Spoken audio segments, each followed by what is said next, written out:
So I'm working here on a bike by Poseidon called the Dropbar X, and it was brought to me by a customer who wanted it assembled, and I was really hoping it would be a straightforward build, but you never know when you're buying a bike for so inexpensively. It's like $7.99 or something like that, plus some shipping. Anyway, it's a really good value for under $1,000, but I really wanted to see what it would take to get this thing to be up to par. And so I'm just gonna leave you with a few notes from what I had to deal with when I was trying to assemble this bike. So first of all, I'm showing you these little spacers because I could not assemble the bike at all without using these, and I happen to have these on hand. But what these are rotor spacers, because the fork, let's see here, the mounts for the fork, this is from the rear end of the fork. It could not get the rotor to go inward enough to line up with the rotor. I couldn't get the caliper to go inward enough to line up with the rotor. So I basically had to space the rotor out with these shims to get enough clearance so the pads would not touch the rotor. And luckily I had these shims on hand, but you know, that might be an issue. I don't know if that was an issue for any of you Poseidon owners, but it's something I had to do to get this caliper to set up properly. Also, we went with compressionless housing, Jagwire compressionless housing, and that made a huge difference to the way the brake feels. I tried just shortening the lines because the bike comes with a lot of housing, like a lot, and so that extra length in the housing creates a lot of flex. And when you're dealing with mechanical road disc calipers, you really don't want any of that interference with the flex in the housing or the friction of the bends in the housing. So shortening the housing and these shims really help the brakes, as well as the shifting. But on the whole, I'd say that one of the best parts about this bike is the shifting. These micro shift Advent X road levers, they remind me a lot of Shimano 10-speed era in their shape, but they shift so positively. That part is really nice and impressive.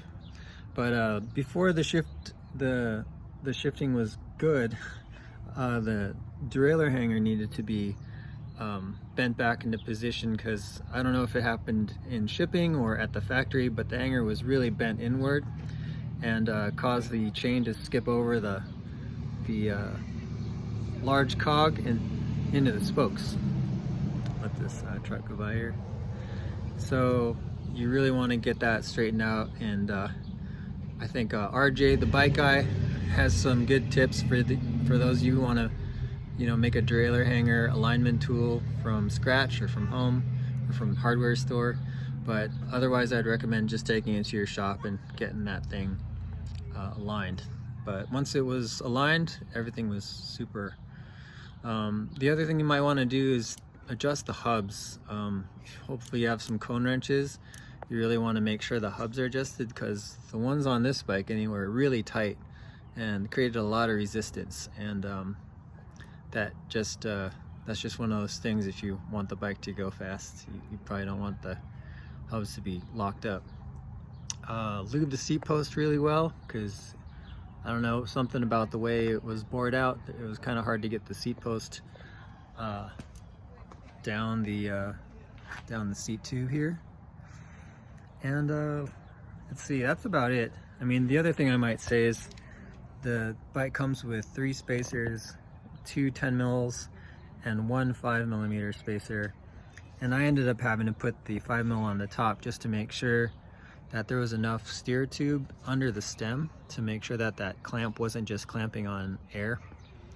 But that makes it for a little bit of a low stack height, so This bike already has a pretty short head tube. This is the small, by the way. But if you're like looking for an upright bike, this probably isn't the bike for you. It's got a gravel handlebar, but it's got a very like low stack. So great for people who maybe have that flexibility or who like to get their arms low. That doesn't always mean your body will go low, it means your hands will go lower. So not always more aero to get lower. So, but it's got a good geometry for people who like a lower front end, and also maybe a good geometry for people who want kind of a large space to shoulder the bike, say if you're going to race cyclocross or something. The crankset's pretty cool. It's got a narrow wide chainring. The only thing I'm not too into about these pro wheel cranks is they're pretty wide stance. If you're used to road cranks, you might not like this. If you're used to mountain bikes, you'll probably not even care. And I would imagine a lot of mountain bikers are turned on to the gravel scene through a bike like this, and you're probably not even gonna care. So on the whole, this bike seems I'd say worth getting, but I'd say you'd have to do a little bit of work to get it up to par and riding the way the manufacturer hopes you'll experience their bike, whether that be Micro Shift or Poseidon. But now that it's dialed up and running, it feels really good and pretty fun. Oh, one more thing, the tires. Something's up with these Kenda small block 8s. Not sure if it's just these or if this is a problem with this model on the whole, but the rims being very true, the tires still has a bit of a, I don't know if you can see that, but it's got a bit of a wobble. The rear one's not quite as bothersome to me as the front. I actually got the front down here in the truing stand just to get some light on it, but you can see the caliper on the spoke, or on the rim, it shows the rim's really straight, but then when you look at the tire itself,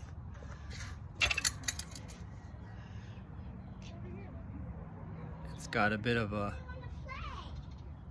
I don't know, it reminds me of Billy Joe Armstrong of Green Day when he like kind of has that twitch in his head. It's got a little Billy Joe in it.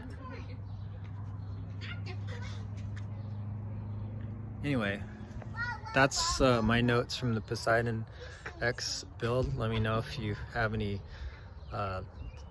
experiences that resonate with that, or maybe you have a perfectly working bike right out of the box.